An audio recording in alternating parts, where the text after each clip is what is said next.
Steve Higgins and welcome to my holiday book bag. This is a little review of the books that I've taken on holidays to read.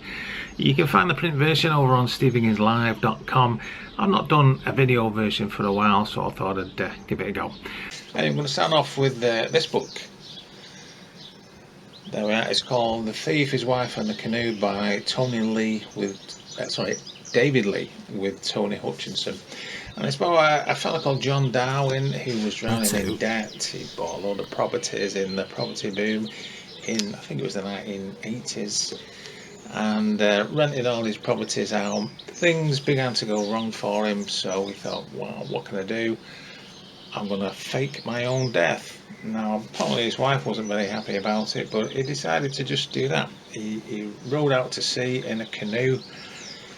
His wife phoned the police, said he was missing. A big sea rescue was undertaken for him and he was never found. But actually a few days later he was back at home living with his wife, and they owned the place next door which had some very handy bed sits. So anytime any family or friends came round, John would just nip next door into the bed sit. After a while, he decides to get himself a fake passport, which he does by using the technique you can find in Frederick Forsyth's A Day of the Jackal. He gets himself a fake passport. They go to Panama. They decide to buy property out there, but for whatever reason, it might have been that Panamanians wanted a police report on you before you can actually emigrate there. He decided to come back to the UK and say, oh, guess what? I've lost my memory, I think I'm a missing person. Obviously it didn't work out, and this particular journalist David Lee shot over to Panama, traced the wife, and more or less got the full story. It's not a bad book. The thing about it, it's written by a newspaper journalist, and I think with a newspaper journalist they work in a different way. They want all the action to be at the beginning of the story, so that the readers will see the newspaper, buy the newspaper, and obviously read the story. But with a book, you want it the other way. You want the action at the end. You want to build up to a climax. So it's not a great book. I mean, it is quite interesting, but not a great book. But it kept me amused for quite a few days. Moving on to my next book, it's this one. It's The Death of a President by William Manchester. Now, I've had this book for a lot of years. I've read it before and I thought I'd just give it another go. It's a record of the days surrounding the assassination of President Kennedy in November 1963. And it starts off with the president going to Texas and finishes with his funeral and the death of the assassin who was killed by another assassin.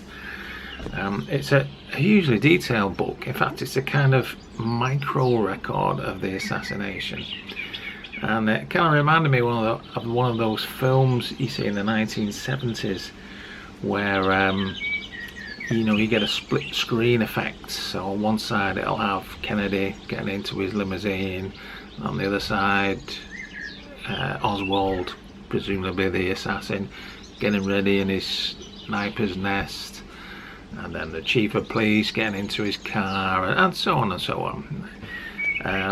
Hugely detailed, and I am a bit of an assassination buff. I've been interested in the JFK assassination since I was a child, and one thing that I found very interesting was the fact that Kennedy was shot at 12:30, and at 12:31 and a half, a police officer called Marion Baker discovered Lee Oswald in the second floor lunchroom of the Texas School Depository.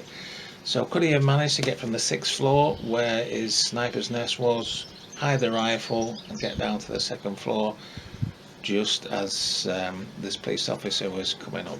Maybe he did, maybe he didn't, I'm not certain. But highly detailed book if you're interested in the assassination. But really, I'd just take that as a starting point if you want to find out about the JFK assassination. Moving on to book number 3, it's this one. It's called Blue Angel, The Life of Marlene Dietrich by Donald Spoto. I've got to tell you, before I read this, I didn't really know a lot about Marlene Dietrich. I am a bit of a film fan, but this was really quite interesting. She had quite a fascinating life. Born in Germany, and started her film career between the two world wars. When she became popular in Hollywood, Goebbels in Germany wanted her to come back and make films for the Nazis in Germany.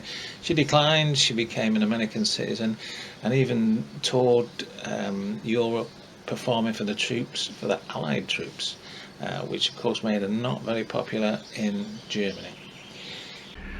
The book opens with her very last film, in which she has a very small part. The film was called Just a Gigolo. It was made in 1978, and the main star was, believe it or not, David Bowie.